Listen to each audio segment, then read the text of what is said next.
Mr. President, inflation numbers for February came out yesterday morning, and they confirmed what every American knows. We are still squarely in the middle of Democrats' inflation crisis, with no end in sight. Overall inflation was up 6% in February compared to a year ago, and a staggering 15% since President Biden took office. 15%. Grocery prices were up 10.2% in February compared to a year ago, and 20% since President Biden took office. Electricity prices were up 12.9%.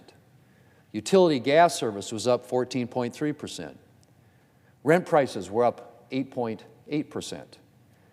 And the list goes on.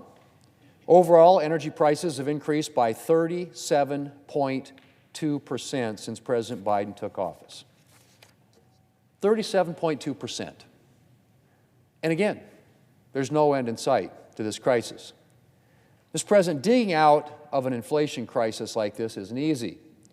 But there are things that we can and should be doing to help, like restraining government spending, unleashing American energy production to help drive down energy prices, growing the economy. These are the things President Biden should be pursuing. But as the President's budget release last week made clear, the President hasn't learned anything from the last 2 years. President Biden and congressional Democrats helped create our current inflation crisis with their $1.9 trillion American Rescue Plan spending spree. And what does President Biden have planned in his budget? More reckless government spending. A lot more reckless government spending. Mr. President, our last federal budget before the pandemic was in 2019. That year, total federal spending was $4.4 trillion. Over the last 3 years, COVID and then Democrats' profligate spending pushed up the size of the federal budget to levels in excess of $6 trillion. So $4.4 trillion, 2019, before the pandemic, $6 trillion at the conclusion of the pandemic, and two big reconciliation bills passed on party lines by Democrats. But the need for extra COVID dollars, Mr. President, is long over. And given the economic havoc Democrats' reckless spending has created, you'd think Democrats would be looking to return to the budget to somewhere approaching pre-COVID levels. But you'd be wrong. President Biden wants to take the inflated budgets of the past 3 years as his new baseline. And then the President is proposing $6.88 trillion in spending next year.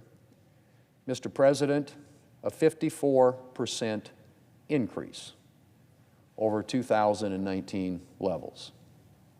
And then he's proposing to increase spending every year until the federal budget reaches an eye-popping $10 trillion in 2033. $10 trillion in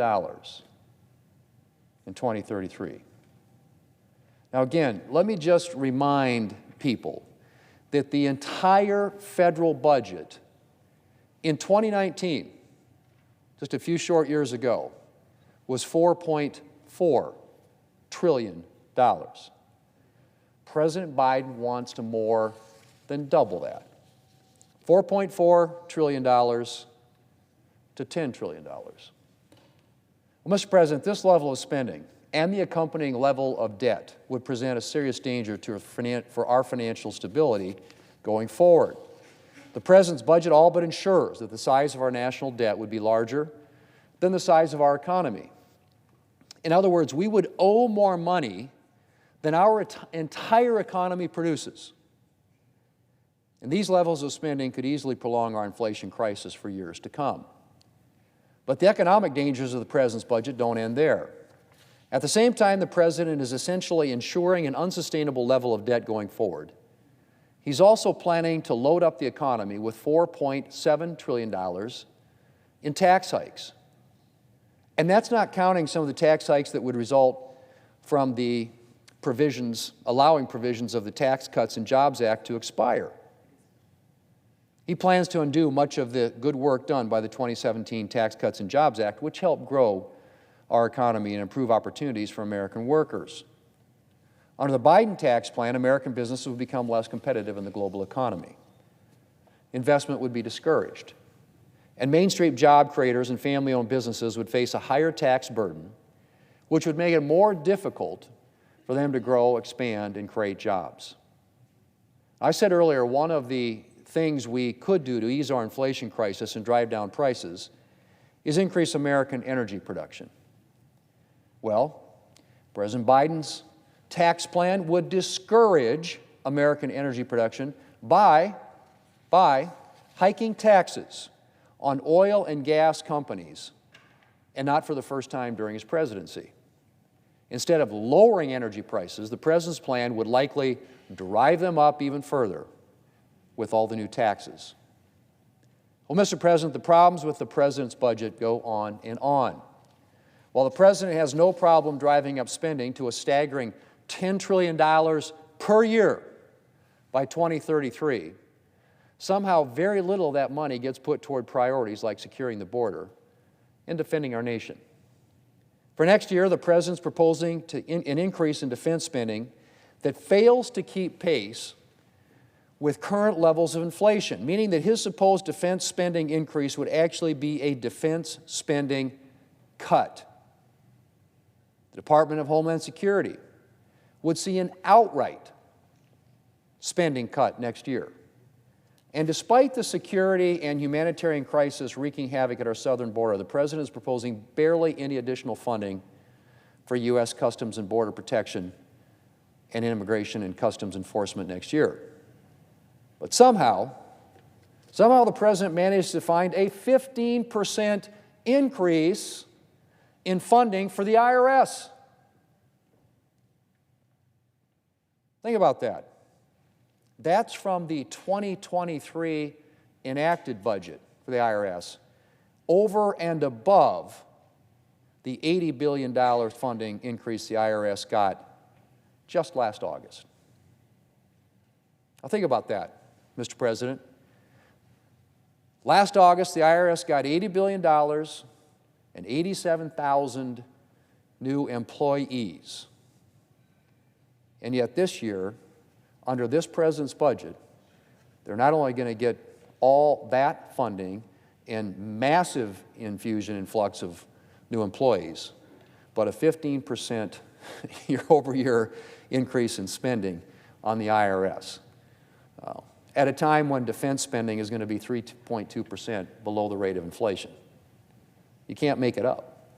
And it doesn't stop there. The president's budget would also provide an additional $29 billion to the IRS to continue Inflation Reduction Act funding, enforcement, and compliance initiatives.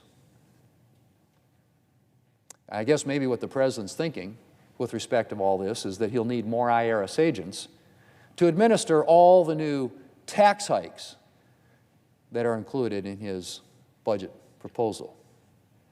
But it's extremely disturbing that the president's tax and spend agenda is taking precedence over the national security imperative of securing our border. Mr. President, President Biden's budget is the wrong prescription for our country. It would shrink our economy, prolong our inflation crisis, and essentially guarantee unsustainable levels of debt. The American people had a rough couple of years under the Biden administration, and the president's budget would be almost guaranteed to prolong their economic pain well into the future. I hope Democrats as well as Republicans will recognize this and quickly consign the president's budget to where it belongs, and that is to the dustbin. Mr. President, I yield the floor.